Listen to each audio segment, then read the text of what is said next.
Hey D, it's Matt Barrows. Yo, yo. The last time we talked to you, you said that you were starting to feel the explosion return to your knee, your get off.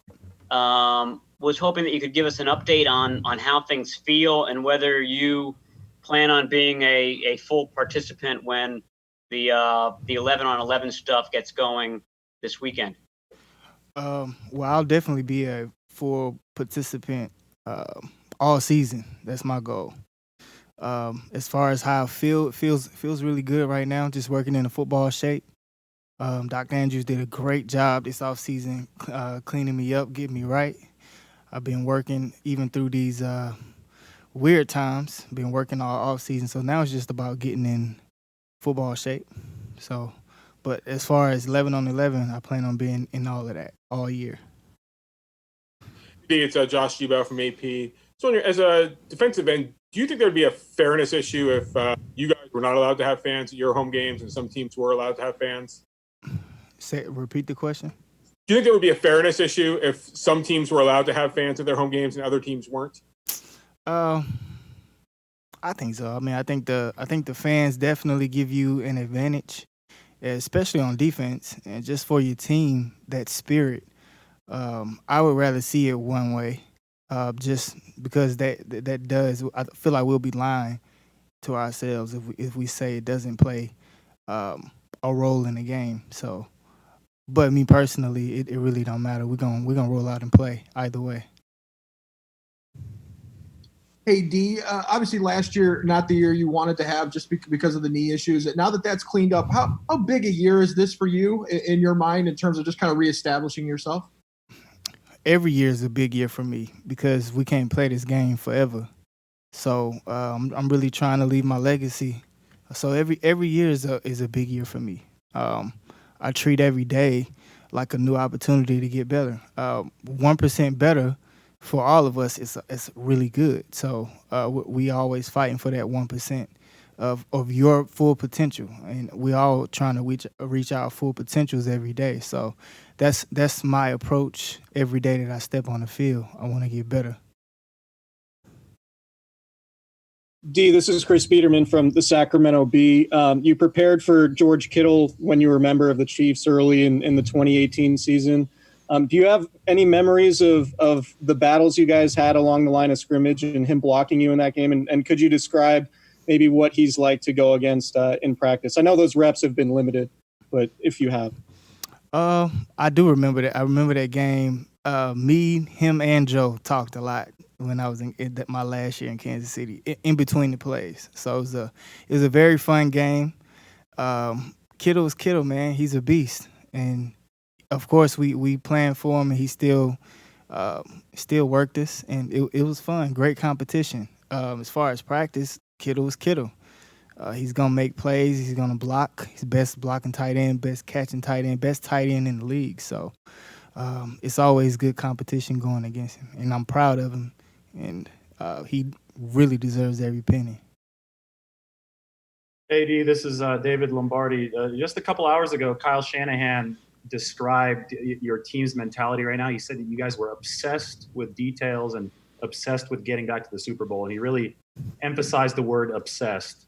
I'm wondering what detail in particular somebody like you would be obsessed about improving, and if you could just elaborate a little bit on what Kyle said about the focus of your team. Something as simple as getting off on the ball for a defensive lineman. That's that sounds very simple, but you cut on the tape. Not a lot of guys get off the ball every play. You know what I mean? So focusing on something like that goes back to that 1% that I was talking about earlier. We're trying to get better. We're trying to reach our full potential, even if it's 1% a day. We don't care what it is. We are obsessed with just getting better. That's hard to do when you're as good as we were last year. You know what I mean? And you really don't try to reinvent the wheel. You just focus on small things. Be obsessed with detail. That is that 1% that we're fighting for.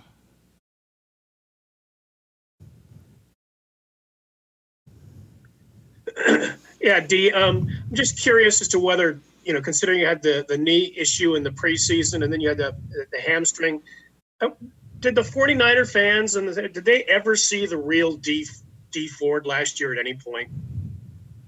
I, at moments, but not consistently, not to my level. No, not to my expectations. No.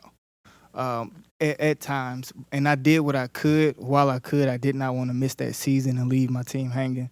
So I just did what I had to do, and we got it. That's part of football. It's a 100% guaranteed injury business. So you just have guys who are willing to play, even if, especially late in the season. When you have guys who are willing to play, Sherm was injured. We had a lot of guys injured. That's just what you got to do. You just got to deal with where you are and provide that for the team because you're only giving 53 for the season. So, but no, I don't feel like you saw glimpses of me, but not to that full throttle. Yeah, obviously there's probably a very limited sample size since you haven't had real practices or anything. But what have your impressions been of Javon Kinlaw, whether it's just the way he's learning or his size or what have you? Everything that you want to see in a rookie. He wants to be a sponge. He wants to soak everything up, and he wants to learn. He reminds me of Bosa when he came in. Didn't say too much. Not trying to be. And when you're a first round draft pick, you can come in and you can smell yourself, and you can be a little entitled.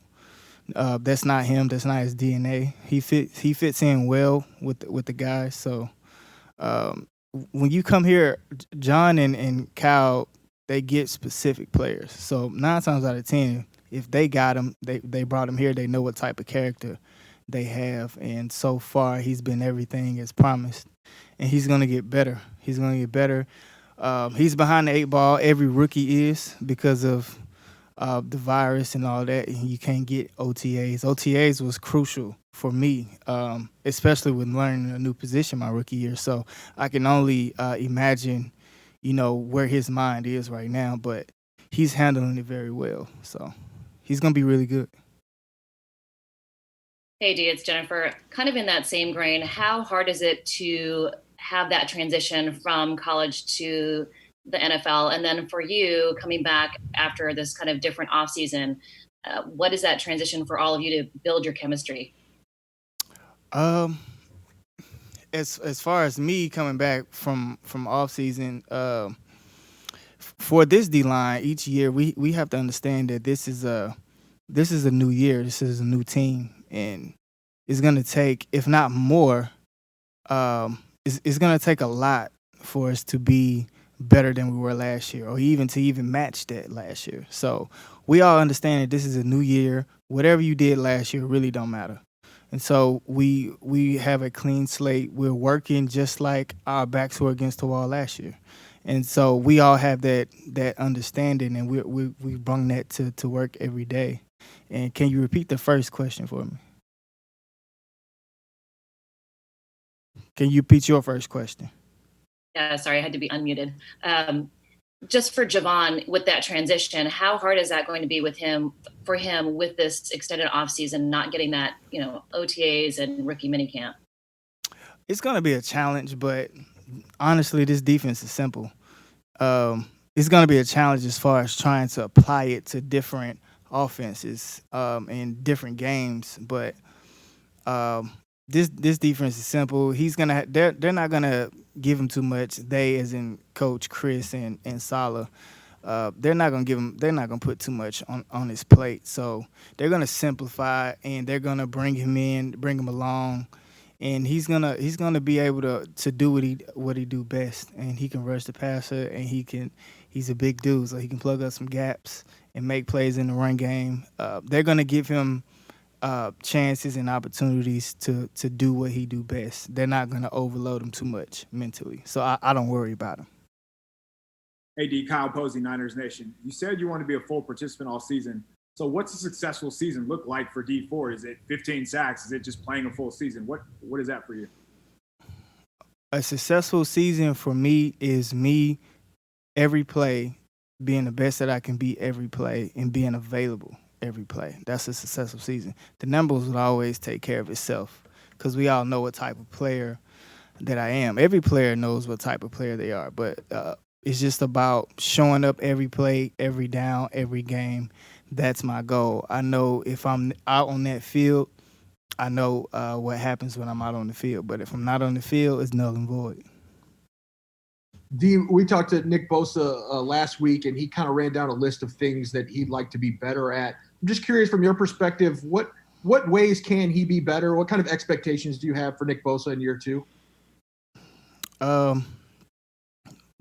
As far as I don't know if you said I don't have I just expect him to be Nick. As far as him, I would hope that's his sort of a personal question. But I mean, he knows little things that he can get better at. As good as he was last year, he was great last year. He was tremendous last year. He has a lot of things that he can clean up to be even better. That's everybody. This is in sports, you're never gonna be 100%. Never gonna be 100%. So you always got something to work towards. We have a great coach who's gonna keep you honest and remind you that you may be very good, you may be great, but there's still something you can get better at. And so, every day that we come to work, we actually just talked about that today in our meetings, something that we all can get better at, and we all named it. And so, crazy you asked that question. It's always something to get better at. Hey, D, it's Tracy Sandler. A lot of your teammates have talked about just the energy around the building after kind of a strange offseason where you guys didn't get to be together. Can you talk about what it's been like now that you guys are back together? It was a adjustment. I was so happy to see everybody. I kind of forgot about it, but it was an adjustment. We're used to it. We're used to it now. You got to wear the trackers and all that. You got to wear your mask and all that. So we have a great plan. We feel very confident in what we're doing every day. I feel comfortable coming to work every day. And I feel like everybody in the building feels the same way. So we're able to operate the same, honestly. Other than the mask, it's work at the end of the day. Hey, D, if everybody talked about ways that they can get better individually, what's the way you can get better individually? What did you say? Well, other than, what we spoke on as far as being available and get off, those are my two things. Chris always points out that I'm a great closer, but my actual get off, the initial get off from when the ball snaps can be a lot better. And so, and if you are glued into the ball every single play, a lot of defensive linemen, anybody who play on the front is going to be a whole lot better. And it's tough to glue in on the ball every single down. And that's one of my goals. And, of course, exploding off blocks, making plays, all that. So we do the right things, take care of your fundamentals, that all production will come.